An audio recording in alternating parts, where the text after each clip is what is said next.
আমার প্রথমে একটা জিনিস খারাপ লাগছে যে এখানে আসলে আমার ব্যাচমেট বা বন্ধুদের মধ্যে থেকে আমি একাই আছি, এজন্য আমার একটু খারাপ লাগছে, একা একা বোধ করছি এই মঞ্চে। বাট এটা ভেবে ভালো লাগছে যে আমার অনুজ যারা রয়েছে তারা 3 জন, অর্থাৎ সংখ্যাগরিষ্ঠ, অর্থাৎ আমাদের যে ভবিষ্যৎ এটা অনেক বেশি উজ্জ্বল, এটা নিয়ে কোনো সন্দেহ নেই।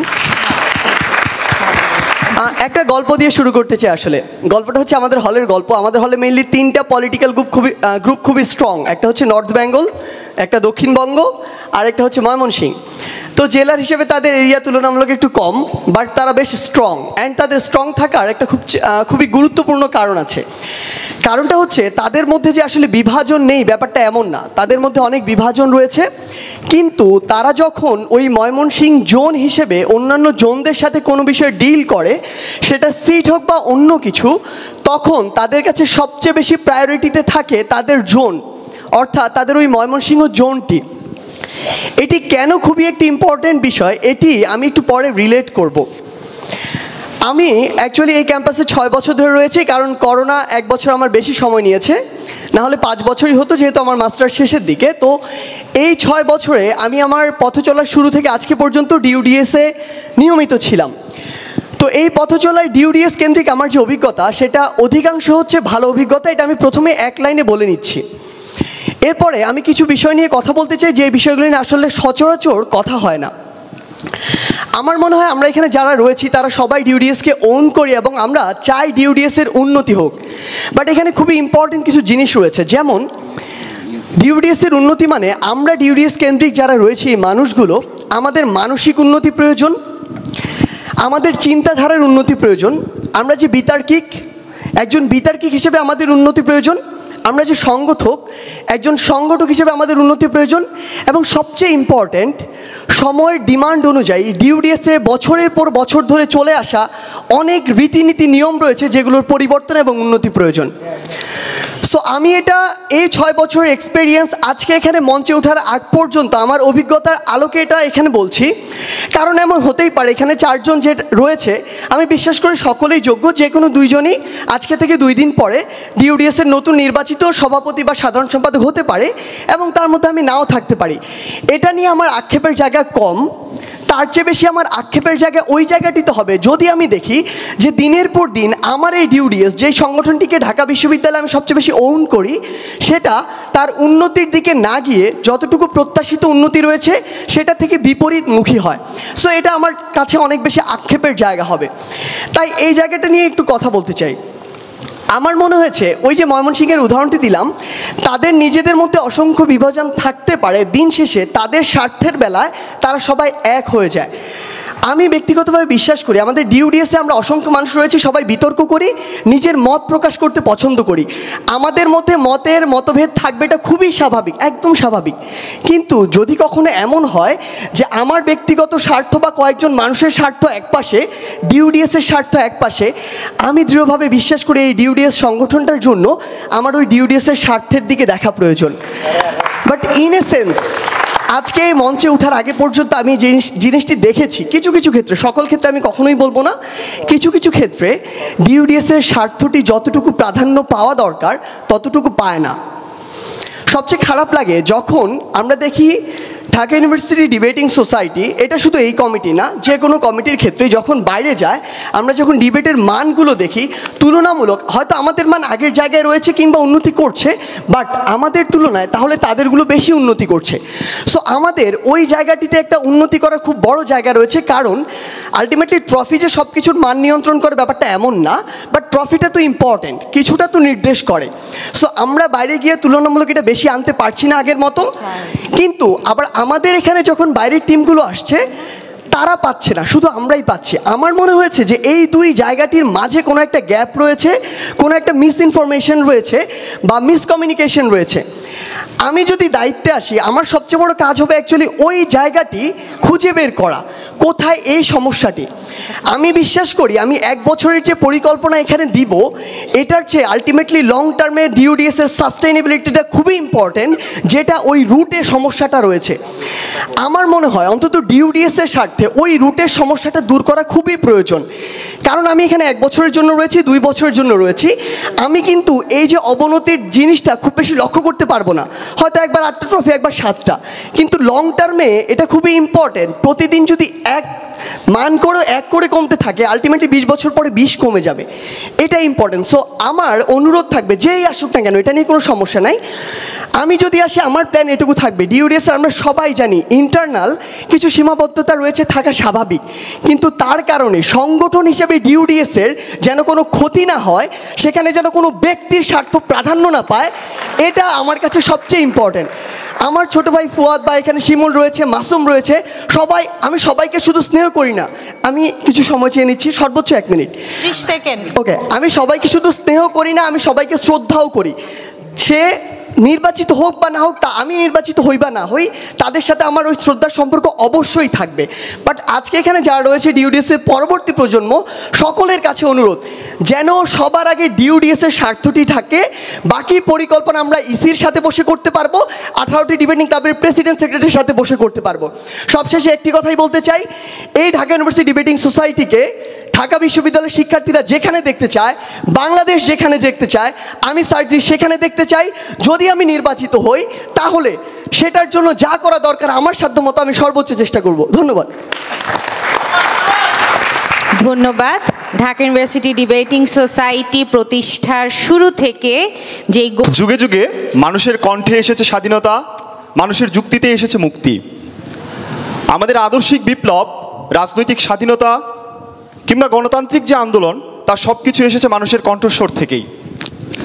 বাংলাদেশের সবচেয়ে বলিষ্ঠ কণ্ঠস্বর হচ্ছে ঢাকা বিশ্ববিদ্যালয়। ঢাকা বিশ্ববিদ্যালয়ের একমাত্র কেন্দ্রীয় বিতর্ক সংগঠন হচ্ছে ঢাকা ইউনিভার্সিটি ডিবেটিং সোসাইটি।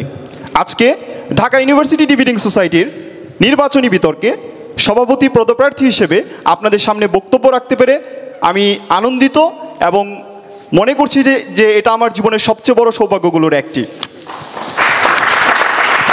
4 দশকের অভিযাত্রায় ঢাকা ইউনিভার্সিটি ডিবেটিং সোসাইটি শুরু থেকেই একটি যুক্তিবাদী এবং প্রগতিশীল সমাজ বাংলাদেশে তৈরি করার চেষ্টা করছে, এবং এই চেষ্টার অংশ হিসেবে ঢাকা ইউনিভার্সিটি ডিবেটিং সোসাইটি বাংলাদেশের যে সাংস্কৃতিক অঙ্গন আছে তার সাথে নিবিড় যোগাযোগ রেখে চলেছে। সাংস্কৃতিক অঙ্গনে নেতৃত্ব দিয়েছে। টিএসসি কেন্দ্রিক আমাদের যে সাংস্কৃতিক অঙ্গনটি রয়েছে, সেটির সাথেও আমাদের ওতপ্রোত কার্যক্রম রয়েছে এবং নেতৃত্ব ঢাকা ইউনিভার্সিটি ডিবেটিং সোসাইটিতে রয়েছে। এর পাশাপাশি ঢাকা ইউনিভার্সিটি ডিবেটিং সোসাইটির যে নিয়মিত কার্যক্রম বিতার্কিক তৈরি, গত 4 দশক ধরে ঢাকা ইউনিভার্সিটি ডিবেটিং সোসাইটি তার অভিযাত্রায় এই কার্যক্রমটি সাফল্যের সাথে সমাধান করে আসছে। বিশ্ববিদ্যালয় জীবনের প্রথম দিন থেকে আমি বিতর্কের সাথে জড়িয়েছি। ঢাকা ইউনিভার্সিটি ডিবেটিং সোসাইটিতে নিয়মিত সেশনে অংশগ্রহণ করেছি এবং গত 4 থেকে 5 বছরে যতগুলো প্রোগ্রাম হয়েছে তার সব কিছুতেই কোনো না কোনোভাবে যুক্ত থাকার সুযোগ হয়েছে। সর্বশেষ কার্যনির্বাহী কমিটিতে আমি অর্থ সম্পাদকের দায়িত্ব পালন করেছি। এজিএমে আমি আমার অর্থের যেই হিসাব সেটি পুঙ্খানুপুঙ্খভাবে এজিএমে সকল ঢাকা ইউনিভার্সিটি ডিবেটিং সোসাইটির সকল বিতার্কিকের সামনে আমি দেওয়ার চেষ্টা করেছি। আমার সর্বোচ্চ প্রায়োরিটি ছিল যেন স্বচ্ছতা এবং জবাবদিহিতা নিশ্চিত হয়। আজকে সভাপতি প্রার্থী হিসেবে যখন আপনাদের সামনে বক্তব্য রাখছি, তখন আমার চেষ্টা থাকবে এই যে ঢাকা ইউনিভার্সিটি ডিবেটিং সোসাইটির গত 4 থেকে 5 বছর ধরে কাজ করেছি স্বচ্ছতা এবং জবাবদিহিতার সাথে এবং আস্থার সাথে, সেটি যেন সবসময় বজায় থাকে। ঢাকা ইউনিভার্সিটি ডিবেটিং সোসাইটি যেন একটি অনেক বেশি ওপেন, জবাবদিহিতামূলক এবং গণতান্ত্রিক একটি সংগঠন হিসেবে গড়ে ওঠে। যেহেতু বিতার্কিকদের সংগঠন, ডিউডিএসের একটি নিয়মিত কার্যক্রম হচ্ছে বিতার্কিক তৈরি করা। কারণ আমাদের যারাই আমরা আসি, আমি নিজে কলেজ ডিবেটার ছিলাম না, বিতার্কিক হিসেবে আমার গড়ে ওঠা ডিউডিএসের নিয়মিত সেশনগুলোতেই আমার প্রথমত লক্ষ্য থাকবে নিয়মিত যে সেশনগুলো আছে সেগুলোকে পরিচালনা করা, এবং এই সেশনগুলোতে যেন আমাদের ইনোভেটিভ মোশন থাকে, আকর্ষণীয় মোশন থাকে, বিতর্কের যেন কমোডিফিকেশন হয়, অর্থাৎ আমাদের বিতর্ক যেন সাধারণ মানুষকেও আকৃষ্ট করতে পারে, বিতার্কিকদেরকেও আকৃষ্ট করতে পারে, সেটি নিশ্চিত করা। দ্বিতীয়ত, আমাদের হলগুলোতে আমরা নিয়মিত ঘরে বাইরে বিতর্ক আয়োজন করি, কিন্তু এই সংস্কৃতিটি আমাদের ডিউডিএসে নাই। যেই কারণে হচ্ছে আমরা বিতর্ক অঙ্গনে অনেকটা একা হয়ে পড়ছি, এবং আমরা দেখছি যে বাইরের ফেস্টগুলোতে ডিউডিএস গিয়ে ভালো করছে না, বা ডিউডিএসের হলগুলো গিয়ে ভালো করছে না, কিন্তু আবার ডিউডিএসের ভিতরে বা ঢাকা ইউনিভার্সিটির ভিতরে যে হলগুলোতে আমরা বিতর্ক প্রতিযোগিতা হচ্ছে সেখানে বাইরের কোনো প্রতিষ্ঠান এসে ভালো করতে পারছে না। এর অর্থ হচ্ছে ডিবেট সার্কিটে ডিউডিএস একটা একটা ম্যাট্রিক্স মেনে চলছে, বাকিরা আরেকটা ম্যাট্রিক্স মেনে চলছে। ঘরে বাইরে বিতর্কের মাধ্যমে বিভিন্ন বিশ্ববিদ্যালয়কে আমাদের ডিউডিএসে আমন্ত্রণ জানানোর মাধ্যমে ঢাকা ইউনিভার্সিটি ডিবেটিং সোসাইটি বিভিন্ন বিশ্ববিদ্যালয়ে যাওয়ার মাধ্যমে বা বিভিন্ন ক্লাবের আতিথেয়তা গ্রহণের মাধ্যমে দেওয়ার মাধ্যমে আমার মনে হয় যে এই গ্যাপটি পূরণ করা সম্ভব, এবং ঢাকা ইউনিভার্সিটি ডিবেটিং সোসাইটির যে ট্রফি ঘোরা রয়েছে সেটি এর মাধ্যমেই ঘোচানো সম্ভব। তারপরে আমাদের বর্তমান সময়ে জাজমেন্টে অনেকগুলো পরিবর্তন এসেছে, বিশেষ করে মাদ্রিক যেই ডব্লিউডিসির ফেস্টটা হলো তারপরে আমরা অনেকগুলো চেঞ্জ দেখেছি, কিন্তু এই চেঞ্জগুলো আমাদের ঢাকা ইউনিভার্সিটি ডিবেটিং সোসাইটি এখনও অ্যাডপ্ট করেনি, আমাদের জাজ যারা হচ্ছে তারা এটা অ্যাডপ্ট করেনি। কিন্তু একটা সুযোগ আছে আমাদের সামনে, আমাদের প্রজন্ম থেকে পরবর্তীতে যারা আছেন তারা এই সুযোগগুলো গ্রহণ করতে পারেন। এই সুযোগগুলোকে কাজে লাগানোর জন্য ঢাকা ইউনিভার্সিটি ডিবেটিং সোসাইটি আমি যদি সভাপতি নির্বাচিত হই, আমাদের ব্যাচের এবং আমাদের জুনিয়র যারা আছেন সহ তাদের সকলকে নিয়ে, সিনিয়রদের সহ জাজমেন্টের ওয়ার্কশপ আয়োজন করা এবং সেটাতে কোনো ধরনের জাজমেন্টের জন্য কোনো ধরনের ইনজাস্টিস না হয় ঢাকা বিশ্ববিদ্যালয়ের অভ্যন্তরে ফেস্টগুলোতে, সেইটি নিশ্চিত করা। ঢাকা ইউনিভার্সিটি ডিবেটিং সোসাইটি গত 4 দশকে একটি জেন্ডার নিউট্রাল অর্গানাইজেশন হিসেবে আত্মপ্রকাশ করতে পারেনি। সর্বশেষ আমরা যখন বর্তমান কমিটিতে একজন সাধারণ সম্পাদক পেয়েছি, নারী সাধারণ সম্পাদক, সেইখান থেকে ডিউডিএস এখন অনেক বেশি ওপেন হয়েছে। এবার আমরা বিশ্বকাপ খেলা, নারী বিতার্কিকরা ডিউডিএস রুমে রাতে খেলা দেখতে পেরেছেন। এই যে এনভায়রনমেন্টটা, তারপরে আমাদের কিছু ল্যাকিংস ছিল এই এনভায়রনমেন্টে। অবশ্যই এই জিনিসগুলো আমি যদি সভাপতি নির্বাচিত হই, আমার এইটাই লক্ষ্য থাকবে যে নারী বিতার্কিকরা যেন ডিউডিএসে এসে কমফোর্টেবল ফিল করে, শুধুমাত্র নারী হওয়ার কারণে তারা যেন কোনো ফেস্টে গিয়ে ইনজাস্টিসের শিকার না হয়, কোনো ধরনের জাজমেন্টে যে তারা যেন হচ্ছে ইনজাস্টিসের শিকার না হয়, এবং সকল জায়গাতে তারা যেন একটু ফেয়ার ট্রিটমেন্ট পায়। শেষ করছি। এবং আমাদের বিতার্কিকদের বর্তমান সময়ে একটা বড় সমস্যা হচ্ছে, আমরা বিতার্কিকরা টেকনিশিয়ান হিসেবে গড়ে উঠছি, আমাদের মধ্যে কন্টেন্ট থাকছে না, পড়াশোনার সংস্কৃতিটা থাকছে না। এর সমাধান হিসেবে আমরা এবছর পাবলিক লেকচার আয়োজন করেছিলাম, আলতা পারভেজ এসেছিলেন। আমি যদি সভাপতি নির্বাচিত হই, ঢাকা ইউনিভার্সিটি ডিবেটিং সোসাইটি প্রতি মাসে ন্যূনতম একটি করে পাবলিক লেকচার আয়োজন করবে, যাতে আমাদের বিতার্কিকরা শুধুমাত্র টেকনিশিয়ান না, যাতে হচ্ছে একজন পরিপূর্ণ মানুষ, যুক্তিবাদী, পরিপূর্ণ প্রগতিশীল মানুষ হিসেবে গড়ে ওঠে। পরিবেশ শেষে আমার প্রতিদ্বন্দ্বী যিনি আছেন তার প্রতি শুভকামনা জানিয়ে এটাই বলতে চাই, ভালোবাসায় আগলে রাখবেন, সবাই একসাথেই থাকি। ধন্যবাদ। অসংখ্য ধন্যবাদ। আমরা এবারে প্রশ্নোত্তর পর্বে যাব। আমি অনুরোধ জানাবো যে অসংখ্য ধন্যবাদ। আসলে ঢাকা ইউনিভার্সিটি ডিবেটিং সোসাইটি আমার কাছে একটা ওই প্রদীপের মতো অনেকটা, যে আসলে নিজেও যেমন জ্বলে অন্যকেও জ্বালাতে সাহায্য করে। এই ঢাকা ইউনিভার্সিটি ডিবেটিং সোসাইটি এমন একটা সংগঠন যেটা কিনা শুধুমাত্র ঢাকা বিশ্ববিদ্যালয়ে যে শিক্ষার্থী আছে তাদের নিয়ে কাজ করেনি, রেদার অন্য সকল ইউনিভার্সিটি বা অন্য সকল প্রতিষ্ঠানে এই বিতর্কটা ছড়িয়েছে ঢাকা ইউনিভার্সিটি ডিবেটিং সোসাইটির। এবং সেই ঢাকা ইউনিভার্সিটি ডিবেটিং সোসাইটির নির্বাচনী যে বিতর্ক আছে, এই বিতর্কে দাঁড়িয়ে আমি কথা বলছি, এটা আমার জন্য যেমন সৌভাগ্যের এবং আমার জন্য একটা বড় একদম পরিতৃপ্তির, যেটার জন্য আমি আসলে অসংখ্য ধন্যবাদ ম্যামদেরকে এবং এই আয়োজকদেরকে। দেখুন, আমি কিছু ইস্তেহার, যেহেতু নির্বাচনী বিতর্কে কিছু ইস্তেহার চাওয়া হয় যে আপনি আসলে যদি আসেন কি কি কাজ করবেন, তো আমি সোজাসাপটা গতানুগতিক কিছু না বলে সোজাসাপটা আমার কাজের জায়গাটা দেখা যাবো। যদি আমি আসি, তো আমার অনুরোধ থাকবে যদি আমি নাও আসি, আমার যে সকল কাজের প্ল্যান আছে বা আমার যে ইস্তেহারগুলো আছে, দয়া করে আপনাদের জন্য এটা অনেক বেশি উপদেশই থাকবে যে যদি আপনারা এই কাজগুলো করতে পারেন, আমার মনে হয় যে ঢাকা ইউনিভার্সিটি ডিবেটিং সোসাইটি একসময় আরও তাদের গৌরবোজ্জ্বল যে ঐতিহ্য আছে সেই জায়গায় পৌঁছে যেতে পারে। কিছু সমস্যার কথাই প্রথম থেকে শুরু করি, সমস্যার সাথে একটা করে সলিউশন রাখার চেষ্টা করব। প্রথমত যেটা চলে আসে, দেখুন আমাদের বর্তমান যে অবস্থা, বর্তমানে আমরা আগের যে ঐতিহ্যটা ছিল সেই ঐতিহ্যটা হারিয়েছি। এর কারণগুলো যদি আমরা স্পেসিফিকভাবে বলতে চাই, তাহলে প্রথমে যে কথাটা আসে, আগের ঐতিহ্য ছিল আমরা বাইরে গিয়ে খুব দাপট দেখাতাম। আমরা বাইরে যখন কোনো টুর্নামেন্টে যেতাম তখন ডিউডিএস মানে ছিল একটা ত্রাসের নাম। অন্য সকল প্রতিষ্ঠান ভাবতো ডিউডিএস যেহেতু আসছে সেহেতু এখানে চ্যাম্পিয়ন রানার হওয়ার কোনো জায়গা নেই, তারা অলরেডি একটা জায়গা ধরতে হবে, হয় চ্যাম্পিয়ন নাই রান আপ। কারণ কি? কারণ ডিউডিএস ফাইনাল যাবে।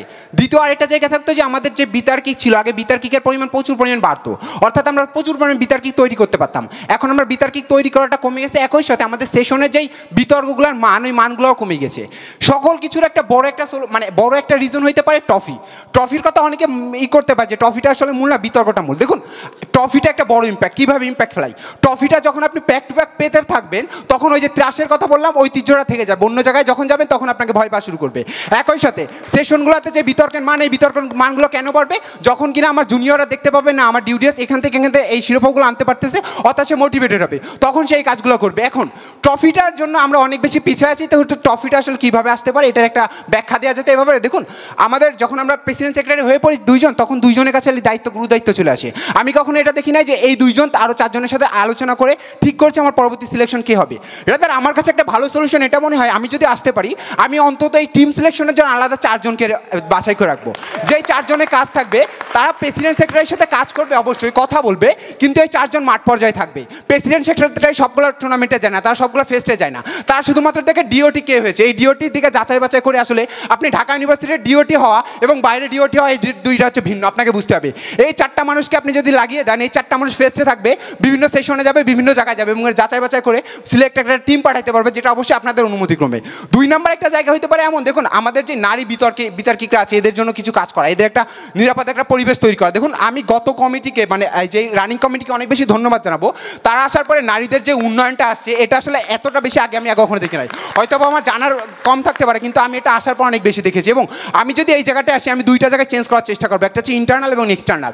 ইন্টারনাল হচ্ছে এমন হয়, ধরুন একটা মেয়ে নতুন আসছে, আপনি তাকে যদি, আমি দুঃখিত এটা বলার জন্য, আপনি তাকে যদি 2টা এমন মেসেজ দিয়ে ফেলেন বা এমন 2টা কথা বলে ফেলেন যেটা কারণে যে সে আসলে ট্রমাটাইজ হয়ে যেতে পারে বা পরবর্তীতে আসার আগ্রহটা হারিয়ে ফেলে, তখন সে আসলে আপনার এটার জন্য হুমকি স্বরূপ। আমি চাইবো এই ধরনের কোনো যদি আমার কাছে কোনো রিপোর্ট আছে বা কি ইস্যু আসে, তখন এটার বিপক্ষে আমি 0 টলারেন্স দেবো। এক্সটার্নাল একটা জিনিস হচ্ছে হল ভিত্তিক আছে, যেমন ধরেন আমরা হলে যখন টুর্নামেন্টে যাই, নাইটের টুর্নামেন্টে যাই, দেখা যায় তাদের অনুমতির জন্য 2-3 জায়গায় ফোন দেওয়া লাগে, অনেক কিছু করা লাগে। এই জায়গাটা এনশিওর করার দায়িত্ব পুরো ডিউডিএস নিবে। কেন একটা মেয়েকে তার হলকে প্রতিনিধিত্ব করার পরেও কেন সে 1 ঘন্টা পরে লেট করার জন্য তাকে এতগুলো কথা শোনা লাগবে, এতগুলো মানুষের কাছে পারমিশন নেওয়া লাগবে, এই কাজটা আমি করার চেষ্টা করবো। 3 নাম্বার হচ্ছে ট্যাব ট্রেনিংয়ের। দেখুন আমি একটু সময় নিব ম্যাম। 3 নাম্বার হচ্ছে ট্যাবের ট্রেনিং। ব্যাপার হচ্ছে আমাদের হাতে গোনা কয়েকজন ট্যাব ডিরেক্টর থাকে। ফেস্টের হচ্ছে মূল হচ্ছে ট্যাব। এই ট্যাব ডিরেক্টরদেরকে যদি আপনি না করে নাসার করতে পারেন, তাহলে আলটিমেটলি আমরা ফেস্টের সৌন্দর্য নষ্ট হয়। যেমন কিছুদিন আগে জসিমুদ্দিন হলে 71 হলে যখন একটা ফেস্ট হলো, তখন আসলে তারা ট্যাবে একটা ডিরেক্টর খুঁজতে এলো, অনেক সময় পাচ্ছিল না, বাট আমার হাতে আমার একটা ছোটো ভাই ছিল বিদায় তখন তারা আসলে ওই জায়গাটাকে বেঁচে যায়। আমরা চাই, আমাদের হাতে সুযোগ আছে, আমরা চাইলে কিছু ট্যাব ডিরেক্টরদের ট্রেনিং দিতে পারি, 2টা ভাবে দিতে পারি। আমার যারা এক্সিস্টিং আছে, রাগিবদের কথা বলতে পারি, কামরুল ভাইদের কথা বলি, যারা এক্সিস্টিং আছে এদেরকে দিয়ে আমরা ট্রেনিং দিতে পারি, অথবা আপনারা ট্রেনার আনতে পারি, এনে এর মাধ্যমে আমি 4টা-5টা ট্যাব ডিরেক্টর রাখলাম, যাতে করে কি 2 জনের পরীক্ষা থাকলে আরও 2 জন আমার হাতে থাকবে, যাতে দিয়ে আমি ফেস্টটা চালাইতে পারি। 4 নম্বর জায়গা ইকুইটি প্যানেল। ইকুইটি প্যানেলটা কেমন হয়, অনেকটা আমি 2 জন মানুষকে দিয়ে দিব, এই 2 জন মানুষের ছবি একটা থাকবে এবং সে নিজে শেয়ার দিবে। সে কখন আসবে, ফেস্টের 2টা দিনের ফেস্টের একটা সময় আসবে, দুপুরবেলা আসবে, লাঞ্চটা করে সে চলে যাবে। ইকুইটির কাজ শুধু এতটুকু না, ইকুইটি প্যানেলে আপনি যাদেরকে দিবেন এই মানুষগুলোর কাজকে আপনাকে অবশ্যই জবাবদিহি করতে হবে। ডিউডিএসের এই পুরো দায়িত্বটা নেওয়া উচিত। অন্তত আমি 1 মিনিট সময় নেব। ডিউডিএস অন্তত এই কাজটা করবে যে ইকুইটি প্যানেলে যে মানুষগুলো আছে, আমি দুঃখিত ম্যাম, জি ম্যাম, এই মানুষগুলো আসলে ট্যাব প্যানেলগুলোকে একটু যাচাই বাছাই করবে, তারা তাদের কাজ মতো করতে পারছে না। ইভেন 18টা হলের ভিতরে দেখা যায় অনেক সময় প্রেসিডেন্ট সেক্রেটারি একটু অনেকগুলো হল একটু পিছিয়ে পড়ি, তো এই পিছিয়ে পড়া হলগুলোকে প্যাট্রোনাইজ করার দায়িত্ব হয়তো বা ডিউডিএস নিতে পারি। তারা মানসিকভাবে একটু সাপোর্ট দিতে পারে, তারা ভলেন্টিয়ারদের সাপোর্ট করতে পারে যে তোমরা এই কাজটা করো, তোমরা এই হলের সাথে এই হলের ফেস্ট নামাও বা নিজেরা ফেস্ট নামাও, আমরা তোমাদেরকে ভলেন্টিয়ার দিচ্ছি, এই ধরনের প্যাট্রোনাইজ করতে পারি। আরও কিছু বলা যেতে পারে, যেমন আমাদের লাইব্রেরি নাই, এবং সব থেকে আমরা লাইব্রেরিটা কিছু বইয়ের মাধ্যমে সৃষ্টি করতে, এবং সবথেকে ইম্পর্টেন্ট যে জায়গাটা সেটা হচ্ছে কমিটির জায়গাটা। আমরা যখন কমিটি তৈরি করতে যাই তখন দেখা যায় মন মতো দেওয়া হয়, এবং অনেকে তার নিজের পোস্টটা পর্যন্ত জানে না আমি কি পদে আছি এবং আমার কাজ কি। আমরা কমিটি যে অন্যান্য সকল অর্গানাইজেশন দেখি, ঢাকা ইউনিভার্সিটির মতো একটা অর্গানাইজেশনের সাথে আমি যদি আমার এফবিএস এর একটা অর্গানাইজেশনের তুলনা করি, তার প্রথমে সিভি নাই, সিভি নেওয়ার পর একটা লিখিত পরীক্ষা নাই, তারপরে মৌখিক একটা ভাইবা নেই, এবং তার মাধ্যমে তাকে কমিটিটা একটা পোস্টে থাকে। কিন্তু আমাদেরটা অনেকটা একটা সিলেক্টেড হয়ে যায়, আমি কাদেরকে পছন্দ করছি এরা কমিটি আসুক। ইভেন তাদেরকে যখন বলা হয় ভাই তুমি আমার কো-কনভেনার হিসেবে আছো, তুমি এই কাজটা করো, তখন তারা আমি আসলে কো-কনভেনার, তাদের মাঝে এই জিনিসগুলো দূর হোক। আমি যে কো-কনভেনার দিব সে আমাকে আগে সিভি দিক, তাকে আমি যাচাই বাছাই করি তুমি কি আসলে উচিত কিনা। এবং লাস্ট যে জায়গাটা ছিল ইংরেজি বিষয়ে, ম্যাম 10 সেকেন্ড, ইংরেজিতে আমাদের উন্নয়নটা একটাভাবে আসতে পারে, সেটা হচ্ছে ইংরেজি যে ট্রেনিংগুলো আমরা এর আগের কমিটিতে দেখেছিলাম ট্রেনিং আনতে চেয়েছিল, যেটা কিনা লাস্টে এসে পারেনি। একদম সর্বশেষ সেটা হচ্ছে আমরা সমান সুবিধা দেওয়া, কোনো কোরামের দিকে বা কে আমাকে ভোট দিয়েছে এটার জন্য না। এবং সর্বশেষ সেটা হচ্ছে আমি যেটা চাইবো, আমরা যেহেতু 4 জন একসাথে আছি, সবাই কাছাকাছি মানুষ, আমি যদি হেরেও যাই তো আমি প্রথমে জড়িয়ে ধরবো ফুয়াদকে, এবং আমি যদি জিতেও যাই প্রথমে আমি জড়িয়ে ধরবো সেই ফুয়াদকে। ধন্যবাদ। উপস্থিত সকলকে ধন্যবাদ জানাচ্ছি। আচ্ছা, এই যে নির্বাচনী বিতর্ক, এটি আপনি মোটা দাগে 2 জায়গায় দেখবেন, 1 মার্কিন যুক্তরাষ্ট্রে এবং 2 এই ডিউডিএসে। অর্থাৎ আপনি এটা ভাবতে পারেন যে ডিইউডিএস কিন্তু বিশ্বমানের গণতন্ত্র চর্চার একটা প্রতিষ্ঠান। এবং আমি আপনাদের দোয়ায়, আপনাদের সহযোগিতায়, সমর্থনে যদি ডিইউডিএসের দায়িত্বে আসতে পারি, তো সেক্ষেত্রে আমার প্রথম কাজই হবে ডিইউডিএসের বাংলাদেশের বিতর্ক অঙ্গনে ডিইউডিএসের বর্তমানে যে অবস্থান, এই অবস্থানকে আরও বেশি সুসংহত করা। কিভাবে? আমি চেষ্টা করব একটা ডিবেট কার্নিভাল আয়োজনের, সেই ডিবেট কার্নিভালে আমি সংযুক্ত করব বাংলাদেশের স্বনামধন্য সকল ডিবেটিং ক্লাবের যারা নেতৃত্বে থাকবে তারা, অর্থাৎ ডিবেট টিমে তারাই ডিবেট করবে। এবং এর মাধ্যমে ডিইউডিএস চেষ্টা করবে সবসময় এই যে একটা পুরো সার্কেল তৈরি করা, পরিচিত হওয়া, এবং এর মাধ্যমে মোটা দাগে আমরা আমাদের যে ঐতিহ্য, আমাদের যে ডিইউডিএসের কথা, আমরা সেগুলো জানাইতে পারবো এবং খুব গ্রাজুয়ালি আমরা সমর্থন তাদের পাবো এবং নেগোসিয়েশনের যে জায়গা তৈরি হবে, আলটিমেটলি ডিইউডিএসকে বিতর্ক অঙ্গনে আমরা কিন্তু আরও বেশি সুসংহত করতে পারবো। দ্বিতীয়ত, আপনার এই বিষয়টা খুবই গুরুত্বপূর্ণ, যেমন আজকের এই যে প্রোগ্রামে প্রায় 50% নারী বিতার্কিক, এবং এটা অনেক বেশি গুরুত্বপূর্ণ ডিইউডিএসের হয়ে আমার কাছে মনে হয় যে না, নারী বিতার্কিকদের প্রতি জেন্ডার নিডসের যে স্পেশাল জায়গা, ওই জায়গা থেকে সবসময় একটা দায়বদ্ধ থেকে যায়। আমি চেষ্টা করব, আমি যদি নির্বাচিত হই আপনাদের সমর্থনে, সেক্ষেত্রে আমি আমার সর্বোচ্চ দিয়ে চেষ্টা করব যেন ডিইউডিএসে প্রথম জাতীয় নারী বিতর্কটা আমি করতে পারি, এবং আমি নিশ্চয়তা দিচ্ছি এটা নিয়ে আমি কাজ করব। একইভাবে আমি যেহেতু আমাদের হলে প্রায় আমাদের ডিইউডিএসে অনেক বেশি নারী বিতার্কিক থাকে, একইভাবে আমাদের ইউনিভার্সিটিতে 5টা নারী হল আছে, নারী বিতার্কিকদের হল। এই জায়গা থেকে আমি যদি নির্বাচিত হই, আমি তাদের সাথে বসবো এবং ডিইউডিএস কেন্দ্রিক তাদের আসলে ডিমান্ড কি, তারা কি চায়, তাদের ডিইউডিএসকে তারা নিরাপদ ফিল করবে ঠিক কোন পার্সপেক্টিভে, বা ডিইউডিএসে তাদের অ্যাক্সেস, ডিইউডিএসের পরিবেশকে আরও আনন্দঘন করার জন্য ঠিক আমি কি করতে পারি, আমি তাদের কাছ থেকে শুনবো এবং ইনশাল্লাহ আমি কথা দিচ্ছি আমি সেটা বাস্তবায়ন করব। এবং এই বুদ্ধি মুক্তির যে আন্দোলন এবং প্রগতির যে ধারা, এই ধারায় আমি বিশ্বাস করি নারী বিতার্কিক, পুরুষ বিতার্কিক, শুধুমাত্র বিতার্কিক পরিচয়ে ডিইউডিএসের সমান অ্যাক্সেস নিয়ে সামনের দিনগুলোতে ডিইউডিএস আরও বেশি সরব হবে। তৃতীয়ত, আমি বিশ্বাস করি যে এই যে মোটামুটি ডিইউডিএস সবসময় কাজ করে নবীন যে সকল বিতার্কিক আছে তাদের নিয়ে, সুতরাং তাদের প্রতি আমাদের দায়বদ্ধ অনেক বেশি। এবং এই জায়গা থেকে আমি এই নিশ্চয়তা দিচ্ছি, যদি আমি নির্বাচিত হই, আমি নতুন যে সকল বিতার্কিক আসবে, যারা ফার্স্ট ইয়ার আসবে, ক্যাম্পাসে আসবে বিভিন্ন ইয়ারের, তাদেরকে নিয়ে আমি নবীনবরণ করব। এবং একই সাথে এই ইউনিভার্সিটির যারা এখনও পর্যন্ত খুবই প্রেস্টিজিয়াস ডিবেটার্স আছে এবং যারা সদ্য সাবেক বা সাবেক, তাদেরকে নিয়ে আমি একটা ট্রেনিং হাব সেন্টার করার চেষ্টা করব, যেটার মাধ্যমে আমি প্রত্যেকটা ডিবেটিং ক্লাব থেকে যে সকল বিতার্কিক আগ্রহী তাদের নিয়ে আমি এই যে প্রথম বর্ষের এরা যেন প্রথম থেকে কনফিডেন্সটা পায়, সেইটার নিশ্চয়তা আমি চেষ্টা করব। অর্থাৎ এর মাধ্যমে আমি কিন্তু তাদের আরও বেশি ডিবেটিং ক্লাবের সাথে, ডিইউডিএসের সাথে এঙ্গেজ রাখতে সমর্থ হব। চতুর্থত, প্রথম ব্যাপার হচ্ছে মানে এই এখন আমাদের যে ইউনিভার্সিটির পুরো ডিবেট কালচার, এই জায়গাতে আমি যদি দেখি, সেক্ষেত্রে আমাদের ইউনিভার্সিটির 18টি হল আছে এবং তারা যখন তাদের হলের ফেস্টগুলো আয়োজন করে, এর মাধ্যমে কিন্তু আমাদের যে বিতর্কর যে সংস্কৃতি এটা গড়ে ওঠে। অর্থাৎ এই ইউনিভার্সিটির যে আমাদের যে বিতর্কের যে বিপ্লব, এটা কিন্তু ডিপেন্ড করে ওই হলগুলোর ফেস্ট হচ্ছে কি হচ্ছে না। আমি আমার জায়গা থেকে এতটুকু এনশিওরিটি দিতে পারি যে আমি যদি আসি দলমত নির্বিশেষে, আমি আমার জায়গা থেকে ডিইউডিএসের পক্ষ থেকে যতটুকু পারি আমি এই 18টি হলের সাথে কথা বলে চেষ্টা করব এই ফেস্টটা যেন কন্টিনিউ হয়, প্রত্যেকটা হল ডিবেটিং ক্লাব তাদের প্রোগ্রামগুলো যেন কন্টিনিউ করতে পারে এবং এর মাধ্যমে পুরো ইউনিভার্সিটির যে ডিবেট কালচার সেটা যেন জমে ওঠে, পুরো ইউনিভার্সিটির বিতার্কিকরা যেন একটা উৎসব মুখর পরিবেশে থাকে। আর সবচেয়ে গুরুত্বপূর্ণ একটা ব্যাপার বলতে হয়, সেটা হচ্ছে ডিইউডিএসকে আমরা একটা পরিবার হিসেবে দেখি। পরিবারের প্রত্যেকটা মানুষের দুঃখ আছে, কষ্ট আছে, ঠিক একইভাবে অন্য পরিবারের সদস্যদের উচিত তাদের ভাগিদার হওয়া। এবং যার পার্সপেক্টিভে আমরা দেখছি যে হচ্ছে কোভিড পিরিয়ডে একটা কিন্তু শিক্ষার্থীদের কল্যাণ একটা বৃত্তি চালু হয়েছিল এবং আমরা জানি সেটা রিফান্ড ইস্যু নিয়ে হয়েছিল যে না টাকাগুলো তারা রিফান্ড দিবে। তো আমি চেষ্টা করব যে এই যে শিক্ষার্থীদের বিভিন্ন সমস্যা সমাধান এইগুলোকে মাথায় রেখে পূর্বের ওইটা টেনে যদি যারা তাদের ইকোনমিক অবস্থা যদি ডেভেলপ হয় বা তারা যদি ইচ্ছুক হয় ওই জায়গা থেকে আমি চেষ্টা করব যে এই যে সাইকেলটা এটা কন্টিনিউ করার, অর্থাৎ ডিউডিএস একটা ট্রাস্ট ফান্ড তৈরি করার চেষ্টা করবে। আমি 30 সেকেন্ড চেয়ে নিচ্ছি।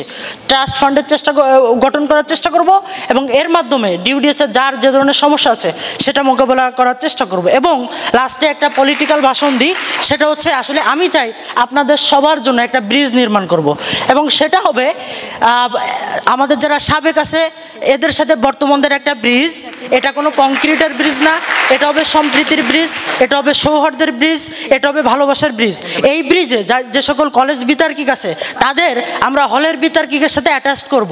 অর্থাৎ আমাদের এই ব্রিজের মাধ্যমে আমাদের নবীন যারা আছে তাদের সাথে সাবেক, আমাদের স্কুল কলেজ থেকে যারা আছে তাদের সাথে আমাদের হচ্ছে হলের পুরো বিতার্কিকের একটা ব্রিজিং হবে এবং এর মাধ্যমে আমি চাই পুরো ইউনিভার্সিটিতে বিতর্কের একটা জয়গান চালু হোক, প্রগতির একটা ধারা চালু হোক, মুক্তি বুদ্ধির যে আন্দোলন সেটা আরও বেশি অগ্রসর হোক এবং সব মিলিয়ে ডিউডিএস আরও বেশি আগায় যাক।